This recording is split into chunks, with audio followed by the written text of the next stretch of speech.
Hello everyone, welcome back to our channel. तो guys, आज हम इस वीडियो में डिस्कस करने वाले हैं एसएससी स्टेनो 2024 के लिए लास्ट 75 डेज स्ट्रेटजी। जो कि हमें पता है कि हमारा जो एग्ज़ाम है वो 10th ऑफ और 11 दिसंबर को होने वाला है। तो हमें यही टारगेट करके चलना है कि हमारे 150 प्लस स्कोर रहे, ताकि हमें जोन सा हमारा डिपार्टमेंट फेवरेट है या फिर हमें अपने होम स्टेट की लोकेशन चाहिए, तो आपको उसके लिए 150 प्लस का टारगेट लेके चलना पड़ेगा, तभी आप अपने फेवरेट पोस्ट को अचीव कर सकते हो। तो हम ये कैसे अचीव कर सकते हैं 75 डेज़ में?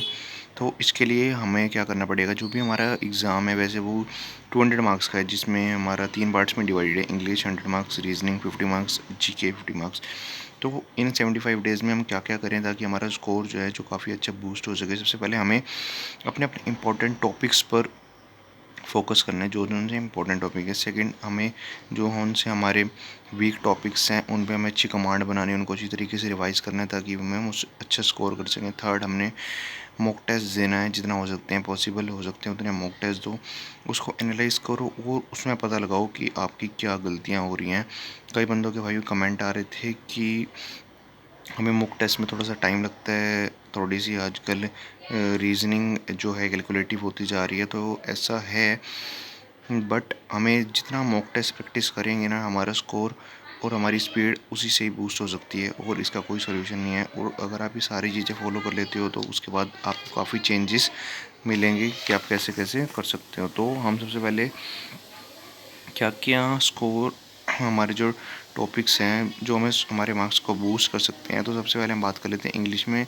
ये मैंने प्रीवियस ईयर को एनालाइज करके निकाला है। वन वर्ड सब्स्टिट्यूशन का 1 से 2 क्वेश्चन थे। सिनोनिम एंटोनिम 4 से 5, एंटोनियम 6 से 7, इडियम एंड फ्रेजेस 5 से 6, एरर डिटेक्शन 10 से 12, एरर करेक्शन 10 से 12, फिलिप्स 8 से 10। क्लोज टेस्ट हैं, 4 क्लोज टेस्ट आ रहे हैं 5-5 क्वेश्चंस के, तो 20 पार्ट्स बन जाते हैं क्लोज टेक्स्ट के। एक्टिव पैसिव 9 से 10 है, नरेशन 9 से 10 आ रही है। कॉम्प्रिहेंशन के 3 कॉम्प्रिहेंशन पैसेज आ रहे हैं, ईच में 5 क्वेश्चंस हैं, तो वो 15 क्वेश्चन हो जाते हैं। और PQRS या फिर इसको हम कह सकते हैं पैराजम्बल, वो 4 से 5 आ रहे हैं। तो ये सबसे इंपॉर्टेंट टॉपिक है। अगर आप इन टॉपिक्स को कर लेते हो तो आपका इंग्लिश में डेफिनेटली सारा कवर हो जाएगा। इसमें क्या थी, वो आपको वोकेबलरी पे फोकस करना है। वोकेबलरी पे अगर आप फोकस करोगे तो आपकी जो स्टार्टिंग है, ये one word substitution, synonym antonym idiom phrases, ये कंप्लीट हो जाएंगे। एरर डिटेक्शन फिलिप्स, ये आपकी ग्रामर पोर्शन से हो जाएंगे। एक्टिव पैसिव नरेशन 2 इंपॉर्टेंट सबसे इंपॉर्टेंट टॉपिक हैं। ये दोनों टॉपिक कर लेते हो तो 20 नंबर आपके वैसे ही रेडी हो गए। क्लोज टेस्ट के लिए, कॉम्प्रिहेंशन और PQRS के लिए आपको न्यूज़पेपर फॉलो करना है। आप न्यूज़पेपर चाहे द हिंदू फॉलो कर सकते हो या फिर द इंडियन एक्सप्रेस, दोनों के दोनों बेस्ट हैं। जिसकी लैंग्वेज आपको समझ आती है वो आप फॉलो करो। अगर आप न्यूज़पेपर रीड करते हो तो डेफिनेटली आपका जो क्लोज टेस्ट, PQRS और कॉम्प्रिहेंशन डेफिनेटली सॉल्व होने लग जाएंगे। और उसके बाद आपके अलग से चेंजेस लगेंगे, क्योंकि क्या होता है, जो कॉम्प्रिहेंशन या फिर जो PQRS हो गया हमने, इसमें क्या होता है, सेंटेंस को पैराजम्बल कर रखा होता है। तो अगर आपकी रीडिंग कॉम्प्रिहेंशन अच्छी है, आपने रीड कर रखा है काफ़ी चीज़ें, तो आपको अपने आप और जैसे आप रीड करोगे ना, आपको पता चल जाएगा कि इसमें नेक्स्ट वर्ड क्या यूज़ हो सकता है। और आजकल तो PQRS मतलब ऐसा ही है, उसमें बने होते हैं, जैसे पेयर बने होते हैं, जैसे अपना note not only but also का पेयर होगा। ऐसे ऐसे सेंटेंस कनेक्टिंग पेयर होते हैं, कंजंक्शन के होते हैं, वो आप जैसे जैसे सॉल्व करोगे ना पता लगता रहेगा। तो इसमें आप क्या कर सकते हो, न्यूज़पेपर को फॉलो करो, जितना हो सकता है रीडिंग करो। उससे आपके PQRS और क्लोज टेस्ट में भी बहुत फ़ायदा मिलेगा। आपको पता चल जाएगा कि आपको ऑप्शंस देखने भी नीड नहीं पड़ेगी। कई क्वेश्चन तो प्रेपोजिशन बेस्ड हो जाते हैं। तो सारा इसमें खेल जो है ना वो रीडिंग का है। उसके बाद हम बात कर लेते हैं रीजनिंग पे। तो रीजनिंग में कह रहे थे कि भाई थोड़ा सा ज़्यादा टाइम लग रहा है, तो आपको ये टॉपिक्स पे सबसे ज़्यादा फोकस करना है। एनालॉजी से क्वेश्चन आ रहा है, नंबर सीरीज से आ रहा है, अल्फ़ाबेट सीरीज, ब्लड रिलेशन से हर शिफ्ट में 2 क्वेश्चन आएंगे। कोडिंग डिकोडिंग है, डायरेक्शन से क्वेश्चन है कि पहले इस डायरेक्शन में जाता है, वह है 2 क्वेश्चन है। मैथमेटिकल है, odd one out 2 question. Seating arrangement काफ़ी इंपॉर्टेंट है। सीटिंग अरेंजमेंट में क्या होता है, अपना सर्कल वाला भी आ रहा है और स्क्वायर में बिठा रखे उसमें भी आ रहा है।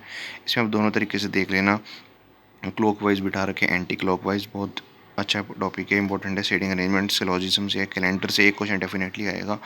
और डेट लेके पूछ लेते हैं, जैसे 19 जनवरी 2004 को कौन सा डे है, कोई भी XYZ कोई भी डेट लेके पूछ सकते हैं। तो इसमें एक सिंपल सा फॉर्मूला है कैलेंडर का, अगर आप वो फॉर्मूला याद कर लेते हो तो बस आपकी हो गई calendar question solve. Embedded figures 3 से मिरर वाटर के 2 से 3, पेपर कटिंग से 2-3 क्वेश्चन है, डाइस एंड क्यूब से क्वेश्चन आएगा, और अपना फिगर काउंटिंग से क्वेश्चन आएगा। एक ट्रायंगल्स दे रखे होते हैं उनको काउंट करना हो सकता है, या फिर स्क्वायर दे रखे हैं, रेक्टेंगल दे सकते हैं इनसे। यही इंपॉर्टेंट टॉपिक से आप रीजनिंग के कर लेते हो तो डेफिनेटली आपके कवर हो जाएंगे। लास्ट सेक्शन पे मूव कर लेते हैं वो कि जीके। जीके हमारी 50 मार्क्स से सबसे ज़्यादा इंपॉर्टेंट आज की डेट में स्टैटिक जीके। अगर आप स्टैटिक जीके कर लेते हो 15 से 18 नंबर आपके कहीं नहीं गए। और जीके में 20 से ऊपर स्कोर करना, 20 से लेकर 25 तक बहुत अच्छा स्कोर माना जाता है। अगर आपके 20 से 25 स्कोर आ रहा है तो आप काफ़ी अच्छे हो जीके में। तो आपको करना है सबसे पहले स्ट्रेटजी की कवर करनी है। सबसे पहले आपको अवार्ड्स जितने भी है वो कवर करने हैं। अवार्ड्स में हमारे जितने भी हो गए अपने अवार्ड्स जितने भी, जैसे भारत रत्न अभी रिसेंटली 5 बंदों को दिए गए तो डेफिनेटली इनसे क्वेश्चन आएगा। इसमें स्टैटिक आपको याद देखना कि अब भारत रत्न सबसे पहले स्टार्ट कब हुआ था, सबसे पहले किसको दिया गया था। पहले साल में 3 जनों को से दिया गया था, तो कौन कौन थे, कौन सी ईयर में स्टार्टिंग हुई थी, क्या क्या दिया जाता है, सारी चीज़ें पढ़नी है। उसके बाद आपको इंपॉर्टेंट घराना से डेफिनेटली क्वेश्चन आएगा। भीमसेन जोशी होगी और जितने भी जने हैं ना कि जितने भी एक्सपोनेंट हैं सबके घराना पूछे जाते हैं। आपको याद करनी है, ट्रिक से याद करना काफ़ी अच्छे रहेंगे। बुक्स एंड ऑथर्स दोनों टाइप की आती है, करंट अफेयर्स की भी आती है, और जो प्रोमिनेंट है पहले फेमस है वो ऑथर्स भी पूछे जाते हैं। थर्ड एक्सपोनेंट्स में आपके पूछे जाते हैं, जितने भी इंपॉर्टेंट डांस के एक्सपोनेंट्स हैं वो पूछे जाते हैं। डांस पूछे जाएंगे स्टार्टिंग में। स्पोर्ट्स से रिलेटेड क्वेश्चन आता है, फेस्टिवल से रिलेटेड क्वेश्चन आता है, फोक डांस से रिलेटेड होता है क्वेश्चन, म्यूजिकल इंस्ट्रूमेंट अगर अभी सारे कर लेते हो तो आपके 15 क्वेश्चन तो राउंड इसी से बन जाएंगे।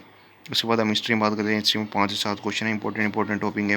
अपना इंडस वैली सिविलाइजेशन कर लो, महाजनपद की कैपिटल कर लो, और गांधीयन एरा से कर लो, और वो अपना 1191 से जो मोहम्मद गोरे पृथ्वीराज चौहान का वॉर है था, वहाँ से लेके 1707 औरंगज़ेब तक कर लो। उसके बाद अपना गांधीयन एरा कर लो। हिस्ट्री के बस इन्हीं से आ जाएंगे सारे क्वेश्चंस। पॉलिटी 3 से 4 क्वेश्चन है, जितने भी आर्टिकल्स हो गए, ड्यूटीज़ होगी, इंपॉर्टेंट अमेंडमेंट्स बहुत अच्छा टॉपिक है, ये सारे कवर करने हैं। पॉलिटी क्वेश्चन इन्हीं से आ जाएंगे। जियोग्राफी 3 से 4 क्वेश्चन है। इकोनॉमिक्स इंपॉर्टेंट टॉपिक है, इसमें ज़्यादा टॉपिक नहीं है। डिमांड एंड सप्लाई और अपना M1 M2 M3 हो गए, अपने मॉनेटरी टूल्स हो गए, RBI मॉनेटरी टूल्स हो गए, इन्हीं से क्वेश्चन आ जाते हैं। बायो में 2 से 3 क्वेश्चन हैं, 2-3 छोटे छोटे टॉपिक्स हैं। केमिस्ट्री हो गया, फिजिक्स हो गए, एक दो क्वेश्चन है। करंट अफेयर 5 से 6। करंट अफेयर्स के लिए मैं आपको एडवाइस करूँगा कि हमारा जो 10 और 11 जमा के एग्ज़ाम है तो आप नवंबर मंथ से स्टार्ट करना करंट अफेयर करना, और मंथली वाले जो है ना वो करना। डेफिनेटली आपका स्कोर उन्हीं से बन जाएगा। करंट अफेयर इतने ज़्यादा डेली पढ़ने की कोई भी नीड नहीं है। अपना मंथली वाली जो अपनी PDF है वो कर लेना, ये मंथली वीडियो देख लेना, आपका स्कोर उसी से बूस्ट हो जाएगा। 5 से 6 क्वेश्चन आराम से मिल जाएंगे। 75 डेज स्ट्रेटजी आपको कैसे लगी कमेंट करके डेफिनेटली बताना। Thank you guys.